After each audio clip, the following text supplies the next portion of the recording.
Good evening, probably, or maybe good morning if you're reading this tomorrow or listening to it.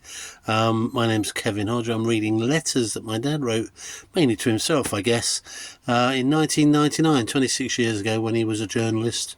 And he thought he would just write a letter, which he compiled into a book, for every day in 1999, just to mark the sort of beginning of the millennium at the end of the year.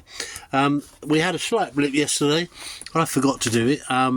Dad then missed out a day, so actually I think we're going to have to sort of like the 1st and 2nd of June will be combined today, because he's missed out 31st and the 1st and somehow went straight to the 2nd of June, although, as he says, Flaming June has arrived with temperatures in the early 70s, so not quite sure what happened to his numbering system there, but apparently it was wet and windy weather for the rest of June.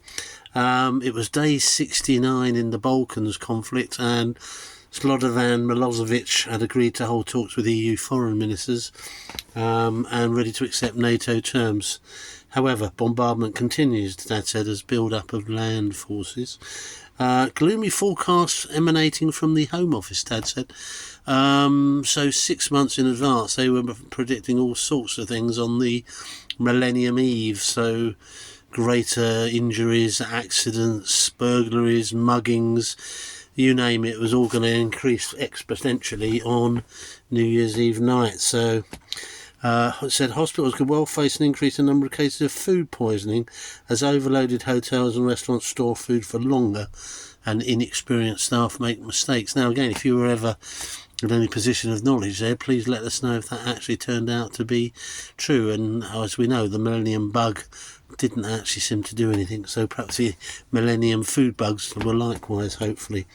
There were passengers on a British Regional Airways flight over the Hebridean Islands, and they had to circle for an hour because the only traffic controller went on his lunch break. So there you are. Apparently he was duty bound to have a lunch break, and therefore the poor old plane had to just circle for an hour overhead. And Dad again was talking about sort of how in the past that would have all just been, someone would have landed on literally a wing and a prayer, wouldn't they? Apparently no danger though, they had plenty of fuel. What else? Oh yes, an 8-year-old, Dan Pincott, C-O-O-T-T at the end, Pincott. Don't know if you're still around 26 years later, Dan. You're now, what are you, 8? You're then 26 years ago, 34. Okay, so he left his address in a pair of old jeans, which he sent to Oxfam in Tonopanda, South Wales, and eventually got a thank you note from Nairobi, Kenya. So these things do find their way to the needy. So that's a nice little PS on what I think is going to be the 1st and 2nd of June, and we'll take it up again on the 3rd of June, which is when Dad has got his next one. So we'll do that then. Okay, thanks for listening, watching, subscribing, spreading the news, whatever. And thanks for watching. It's a nice day today. It's Sunday, the 1st of June, here today, 2025. So, but wherever you are, have a peaceful evening, and thanks for watching. Take care. My day you go.